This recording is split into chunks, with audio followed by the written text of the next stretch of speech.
할렐루야. 하나님 영광 받으신 줄 믿습니다. 자, 앞뒤 좌우 사람 보고 인사하겠습니다. 참 잘 오셨습니다. 주님의 이름으로 축복합니다. 주님의 이름으로 사랑합니다. 은혜 받을 줄 믿습니다. 오늘 우리 함께 은혜 받고자 하는 말씀의 제목이 깨닫게 해주셔서 감사합니다, 이런 제목으로 함께 은혜를 나누겠습니다. 흔히 우리가 불교는 깨달음의 종교라 그러고 우리 기독교는 은혜의 종교라 그래요. 그런데 사실은 어떤 종교이든 간에 깨달음은 있어야 돼요. 왜 불교에서는 불교를 깨달음의 종교라 하느냐? 부처라는 말이 깨달은 사람을 부처라 하기 때문에 그래요. 우리가 하나님의 말씀을 듣다가 깨달으면 부처가 되는 거예요. 얼마나 놀라운 일이냐고요. 깨달으면 부처가 되니, 신격화되니 얼마나 감사한 일인지 몰라요. 그래서 오늘 모레가 하나님의 말씀을 듣다가 깨닫는 은혜가 있기를 축복합니다. 깨달으면 이 놀라운 은혜가 우리에게 임하기 때문에 그런 거죠. 우리나라의 대표적인 스님을 들으면 우린 성철 스님이라는 분을 우리는 기억해요. 그분이 유명한 말 한마디 했잖아요. 물은 물이고 산은 산이다. 뻔한 말을 했는데 깨달은 거예요. 그러니 사람들이 막 존경하고 그런 거죠. 이분이 이 깨달음의 경지를 이렇게 표현했어요. 삶은 꿈이고 꿈에서 깨는 것이 깨달음이다. 뭐 그럴듯한 말인 거잖아요. 삶은 꿈인데 꿈에서 깨어나는 것이 깨달음이라는 거예요. 우리는 다 꿈속에서 사는 인간들이, 우리가 꿈에서 딱 깨어나는 그 순간 우리는 영원한 하나님의 생명 속에 들어갔다. 이러니 얼마나 큰 은혜겠냐고요. 그래서 우린 기독교는 깨달음이 뭔가, 바로 하나님의 은혜가 우리에게 임했다, 이걸 깨닫는 게 우리 그리스도인 줄 믿습니다. 여러분, 1980년대에 한국을 대표하는 문학가 이러면 박완서라는 소설가가 있어요. 이분이 참 신앙도 좋고 대단하신 분이에요. 우리나라에 참 엄청난 많은 책들을 써서 많은 이들에게 감동을 줬어요. 이분에게 어느 날 말 못할, 표현하지 못할 고난과 고통이 찾아온 거예요. 왜냐하면 한 해에 남편이 폐암으로 죽어요. 남편은 폐암으로 죽으면 나이가 연로하니까 죽는다 치자. 근데 그 해에 25년 5개월 살았던 생떼 같은 아들이 죽어요. 한 해에 남편과 아들을 잃어버렸어요. 이 박완서라는 이 문학가 소설가에게는 딸 넷을 놓고 막내 아들을 낳았는데 그 아들이 서울대를 나와서 의사가 된 거예요. 의사가 된 지 얼마 되지 않아서 사고로 죽어버린 거예요. 그러니 이 박완서의 어머니 입장이 어떻겠냐. 그 아들이 원태예요. 원태야. 내가 너 없이 어떻게 사냐. 그러면서 그분이 1년 동안 하나님을 향해 또 자신의 삶을 일기로 적었던 것을 책으로 펴내게 되는데, 그 책 내용 소개를 잠깐 하면 그래요. 이분은 이렇게 일기를 간단하게 몇 줄씩 써놨는데요. 하나님도 실수하십니까? 하나님도 실수하십니까? 그렇다면 실수하시는 건 하나님이 아니지 않냐고. 그렇게 하나님을 향해 원망을 써. 내 아들아, 땅속에 네가 어떤 모습으로 누워있는지, 어둠 속에 있는 네 모습을 보면 나는 어떻게 살려고 이러느냐. 내가 수면제를 한 움큼 털어먹어도 깊은 잠을 잘 수가 없구나. 내 아들이 없는데 온 세상은 살판난 것처럼 들떠있다. 도대체 이 세상이 망했으면 좋겠다. 내 아들아, 어쩌면 애미를 이렇게 비참하게 네가 만들 수 있단 말이냐. 내 아들은 죽었는데 온 세상은 살판난 것처럼 들떠있다. 내 아들은 죽었는데 기차는 달리고 계절은 바뀌고 이 세상을 내가 어떻게 살란 말이냐. 그러다가 말미쯤 되면 내 아들이라고 데려가지 말란 법이 어디 있냐, 이렇게 마음을 고쳐먹을 수만 있다면 구원의 실마리가 거기서 풀리지 않을까. 이렇게 고통하며 신음하며 되뇌이며 질문하며 1년간 썼던 일기를 책을 띄워줬는데요, 한 말씀만 하소서라는 책을 쓰게 되고 책이 세상에 나왔어요. 이 책이 이번에 이태원 참사로 다시 주목받게 돼서 많은 사람들에게 읽혀진다라는 거죠. 책 제목은 한 말씀만 하소서지만 사실은 일기에 보면 하나님 한 말씀만 하소서, 하나님 한 말씀만 하시옵소서, 이렇게 적었더라고요. 그러면서 결론을 이렇게 내고 있어요. 그러나 1년이 지난 지금까지 하나님은 그 질문에 답하지 않으신다. 그러나 그럼에도 원망할 하나님이 계셨다라는 것이 얼마나 고마운 일인지 나는 모른다. 나의 원망을 받아줄 하나님이 안 계셨다면 오늘의 나는 존재할 수 없었을 것이다. 그 많은 원망을 고스란히 들어주셨던 주님, 주님의 침묵은 더 많은 원망을 듣고 하셨던 주님의 배려임을 깨달았습니다. 이렇게 책은 결론을 내고 있는 거예요. 자기가 그렇게 독서를, 하나님을 원망하며 세상을 원망하며 자신을 원망하며 토해냈던 모든 원망들을 하나님은 침묵으로 다 들어주셨던 것, 이것이 하나님의 배려였구나. 이것이 깨달아지니 얼마나 감사한지.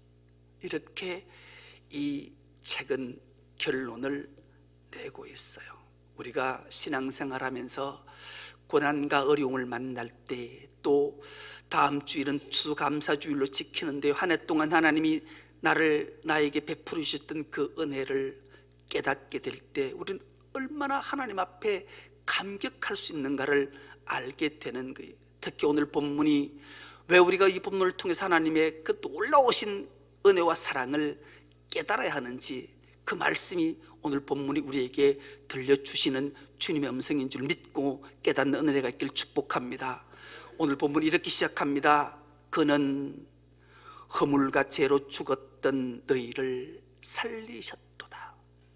하나님이 허물과 죄로 죽었던 우리를 살려주셨다라는 거예요. 그렇다면 왜 하나님이 허물로 죄로 죽었던 우리를 살려주셨을까?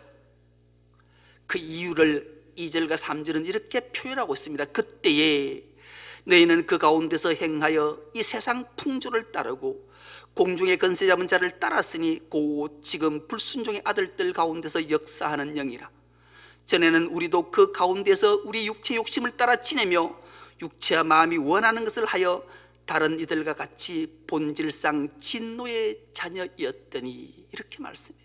여러분, 우리가 본질상 하나님의 진노의 자녀인 이유는 공중건세 잡은 사탄의 영에 미혹이 되었고 세상 풍조를 따라서 하나님을 떠나 살았던 삶이었다라는 거예요.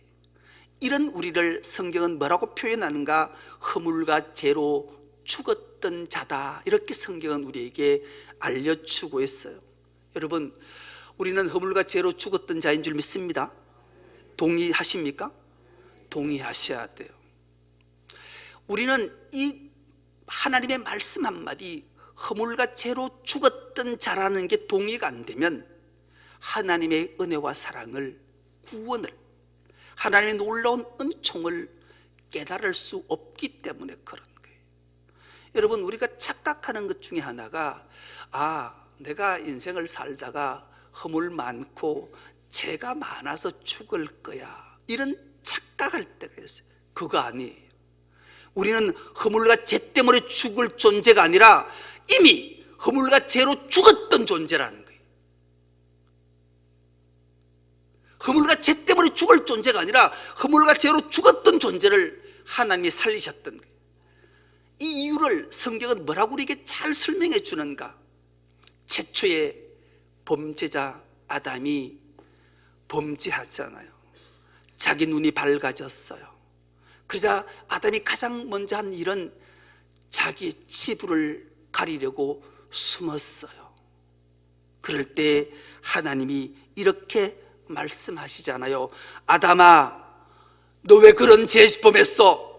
너 왜 그런 허물을 저질렀어? 왜 그런 실수했어? 이렇게 말씀하지 않으셨어요. 하나님은 이렇게 말씀하셨어요. 아담아, 네가 어디 있느냐? 여러분, 아담은 실수하고 범죄했어요. 근데 하나님께서 네 왜 실수했니? 네 왜 범죄했어?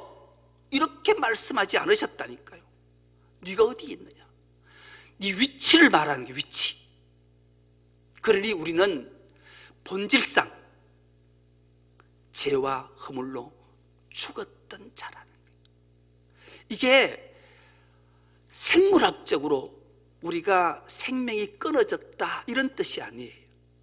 이 말의 친의미는 참 생명이신 하나님으로부터 분리되었다 이런 뜻이란 말이에요.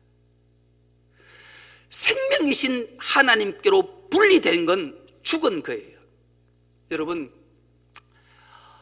제가 한 2주, 3주 정도 병원에 있다가 이번에 나와서 길거리 가니까 단풍이 얼마나 이쁘게 들었는지 이 단풍을 자칫 못 볼 뻔했어요. 이 단풍이 얼마나 형형색색 이쁜 단풍들이 이제 떨어지기 시작하더라고요. 여러분, 사풍이 부는 겨울이 되면 나무 가지가 앙상하잖아요. 그런데 그 나무 가지가 죽었을까요? 죽지 않았을까요? 살았어요. 왜요? 나무에 붙어있기 때문에. 새봄이 찾아오면 어김없이 움을 틔우고 싹을 틔우고 푸르게 되는 거예요. 그런데 아무리 아름다운 꽃이고 여기 강대상에 화려하게 된 꽃꽂이 할지라도 이건 살아있는 것 같이 보이지만 죽은 거예요. 나무의 가지가 잘라지면 아무리 푸르른 잎사귀와 아름다운 열매를 가득 맺었다 하더라도 그것을 살아있다 말하지 않는 거예요. 왜요? 나무 가지로부터 분리됐기 때문에. 눈에는 생물학적 눈으로 보면 살아있는 것 같지만 조금 세월이 흐르고 나면 어김없이 시들고 죽어 있다는 것을 누구나 다 알 수 있기 때문인 거죠. 그래서 우리는 본질상 진노의 자녀로서 허물과 죄로 죽었던 우리를 하나님이 살리셨다는. 그렇다면 왜 하나님이 우리를 살리시는가? 오늘 기막힌 말씀을 4절로 이렇게 시작하잖아요. 긍휼이 풍성한 하나님이, 이렇게 말씀하세요.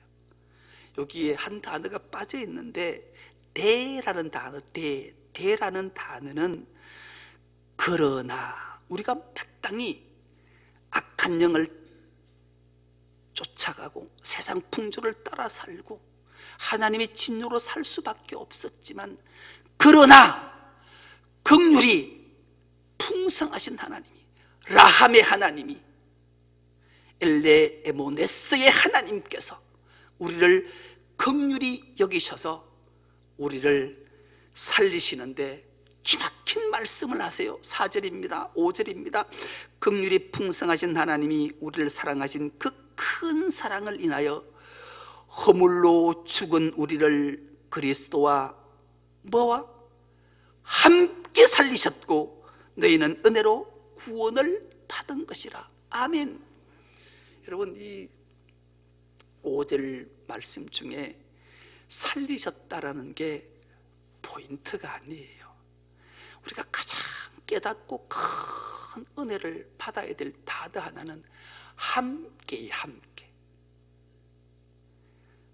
하나님이 본질상 진노의 자식, 세상 풍조를 따르고 악한 영을 따라서 마땅히 죽어야 될 그를 하나님의 진노로 말미암아 그 모든 죄악을 하나님께서 아들 예수와 함께 우리를 십자가에 죽이셨고 함께 주님과 함께 살리셨다라는 게, 에게이로 부활시키셨다라는 게, 영원한 생명을 주셨다라는 게, 이것이 깨달아진 은혜가 있길 축복합니다. 그렇습니다. 우리는 뗄래야 뗄 수 없는 예수 그리스도와 함께 한 몸 된 자인 줄 믿습니다. 그러니 이게 얼마나 하나님의 긍휼이, 큰 사랑이 우리에게 임했는지 생각만 하면 지금 형편처지 환경이, 육신이, 정신이, 마음이 나를 올가매고 나를 고통 속에 좌절 가운데 절망 가운데 만들었다 할지라도 결코 우린 죽을 수 없는 존재. 왜요? 하나님이 그리스도와 함께 십자가에 죽이셨고 함께 살리셨기 때문에 우리에겐 영원한 생명이 있는 줄 믿습니다. 그리고 어찌 우리가 하나님을 찬미하고 찬양하지 않겠냐고요. 그런데 우리는 이런 질문 하나를 할 때가 있잖아요. 그럼 왜 내 안에는 여전히 죄가 자꾸 생기고 의심이 생기고 불순종이 생기고 실수할 때가 많은가? 내가 목사 맞나? 내가 장로 맞는가? 내가 권사 맞아? 내가 집사 맞아? 신앙생활 할수록 어렵고 자꾸 힘이 들지? 나는 왜 믿음이, 신앙이 그리스도의 장성한 분량에 이르지 못할까? 이런 생각 한 번쯤 안 해본 자가 누구 있겠냐고요. 그런데 성경은 이것을 우리에게 잘 깨닫게 해줘요. 이스라엘 백성들이 애굽이란 나라에 430년 동안 종살이, 노예살이 하잖아요. 그때 하나님이 그들의 고통과 눈물과 기도를 듣고 보고 알았다. 그래서 한 구원자, 예수 그리스도의 예표가 되는 모세를 통해 그들을 구원해내잖아요. 구원의 표로 구원의 감격을 알게 하기 위해 홍해라는 바다를 건너게까지 하시잖아요. 홍해를 마른 땅같이 건너요. 그러면 이제는 우리의 앞길이 탄탄대로 형통 그 길로 가야 될 것 같은데 그 길 가지 않았어요. 애굽에서 탈출한 후에 홍해를 건넌 후에 가장 먼저 이스라엘 백성들이 맞닥뜨렸던 존재를 기억하십니까? 아말렉이라는 대적을 만난 거예요. 여러분, 우리가 하나님의 그 크신 사랑과 긍휼로 허물과 죄로 죽었던 우리가 건짐을 받고 구원을 받고 그리스도와 한 몸이 되었지만, 그리스도가 피로 값주고 세우신 교회가 되었지만 우리의 삶이 평안하고 형통하고 형통의 길로 가는 게 아니라니까요. 아말렉이라는 대적을 만날 수밖에 없는 필연적 삶을 우리는 맞닥뜨리게 되는 거예요. 그래서 이 아말렉을 성경은 뭐라고 말하는가? 육체다 그래요. 우리 육체. 대적이 우리에게 생기는 거예요. 목사가 되면 세상의 모든 추악하고 더러운 것들이 말까지 씻겨져서 걸음걸이부터 막 거룩하고 말 한마디 하나가 막 은혜스럽고 행동하고 사랑이 막 커서 모두를 다 포용할 줄 알았는데 개콜 막 더 화가 날 때도 있고 막 그럴 때마다 이 자괴감, 내가 목사 맞는가? 이러고도 내가 하나님 말씀을 전할 자격이 있는가? 이런 자괴감을 느낄 때가 얼마나 많은지 몰라요. 하나님은 이것조차 우리에게 아는 거예요. 여러분, 그래서 신앙은, 믿음은 특별한 비결이 없어요. 여러분, 비결이 있을 것 같지? 없어요. 정말로 없어요. 천만의 말씀 만만의 콩떡이 없어요. 비결은 오로지 한 걸음 한 걸음 주님 앞에 간절한 마음으로, 진솔한 마음으로 두 손 모아 기도하고 마음을 다해 주의 성물을 찬송하고 말씀을 듣고 예배자를 사모하고, 그렇게 한 달, 1년, 10년, 20년 지나고 나면 훗날 되돌아보면 와, 10년 전에 내 모습이었는데 우와, 내가 이만큼 성숙했구나. 하나님의 은혜. 그래서 우리 신앙은 콩나물 시루 같대잖아요. 여러분, 좌절하지 마십시오. 절망하지 마십시오. 힘들고 나는 왜 이래 자책하지 마십시오. 여러분의 신앙은 주님과 한 몸이 되어서 날마다 조금씩 성숙해지는 줄 믿습니다. 그래서 어느 순간 주님이 내 안에, 내가 주님 안에 있구나 감격해서 주의 성호를 찬미하게 될 줄 믿습니다. 지금 갑자기 어느 순간 내가 신앙이 이렇게 훌쩍 자라서 누군가를 가르치고 누군가에게 존경받을 인물이 되었다고 생각하는 것, 여러분 너무 조급해하지 마십시오. 늘 기도와 찬송과 말씀, 예배자를 사모하는 그 순간 어느 날 승리의 계가를 부르는 줄 믿습니다. 그러면 하나님의 놀라운 은혜와 사랑과 복을 깨닫게 돼요. 오늘 우리 모두가 성숙해서 마지막 결론의 사랑을 깨닫는 은혜가 있길 축복합니다. 놀라운 복이 무엇인지를 깨닫는 은혜가 있길 축복합니다. 오늘 6절 말씀을 우리가 한 목소리로 함께 읽도록 하겠습니다. 시작. 또 함께 일으키사 그리스도 예수 안에서 함께 하늘에 앉히시니 아멘. 여러분, 하나님의 그 큰 사랑, 정말로 그 긍휼이 풍성하신 하나님이 우리를 주님과 함께 십자가에 죽으시고 주님과 함께 십자가에 함께 살리신 그 주님이, 하나님이 마지막 우리에게 놀라운 은혜와 복을 주시는 것 딱 하나, 예수 그리스도와 함께 앉히시겠다라는 게. 여러분, 예수님은 어디에 앉아 계시나요? 왜? 하나님 우편에 앉아 계시는 거예요. 그런데 오늘 하나님께서 뭐라고 말씀하시나요?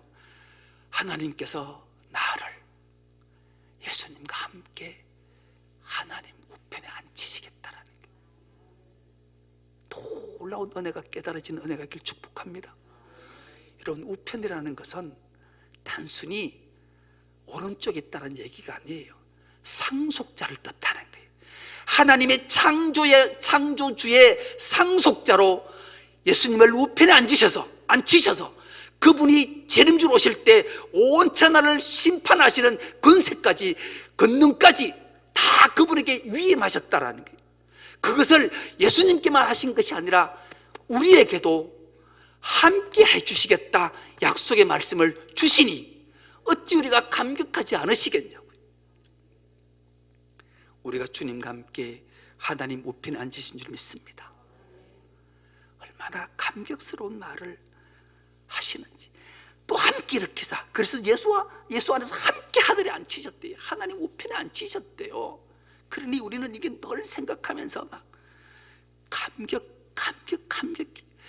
하늘의 창조주의 근한을 위임받은 자가 오늘 우리에게 됐다라는 거예요. 할렐루야. 그래서 우리가 늘 이거 생각하면서 어떤 어려운 상황, 힘들고 고통 가운데 있다 할지라도 좌절하거나 절망하지 마십시오. 하나님이 나를 하나님 우편에 예수 그리스도와 함께 앉히셨다. 이야, 놀랍다. 내가 하나님 우편에 앉았으니 하나님이 예정하심 속에 우리가 날마다 감격하는 은혜가 있기를 축복합니다. 그렇다면 하나님이 왜 우리를 그렇게 하나님 우편에 앉게 하시고 앉히셨는가? 그 결론은 바로 하나님의 형상을 회복시키시기 위함이. 우리 모두는 하나님 형상으로 지음받은 줄 믿습니다. 우리는 하나님을 아버지라 부르잖아요. 아버지는 곧 나고 내가 아버지인 거예요. 그리고 우리가 얼마나 감격하겠냐고. 예수님의 그 말씀을 기억하십니까? 너희가 나를 봤는데 왜 아버지를 보여달라 하느냐? 나를 본 거로 아버지를 봤다. 그렇잖아요.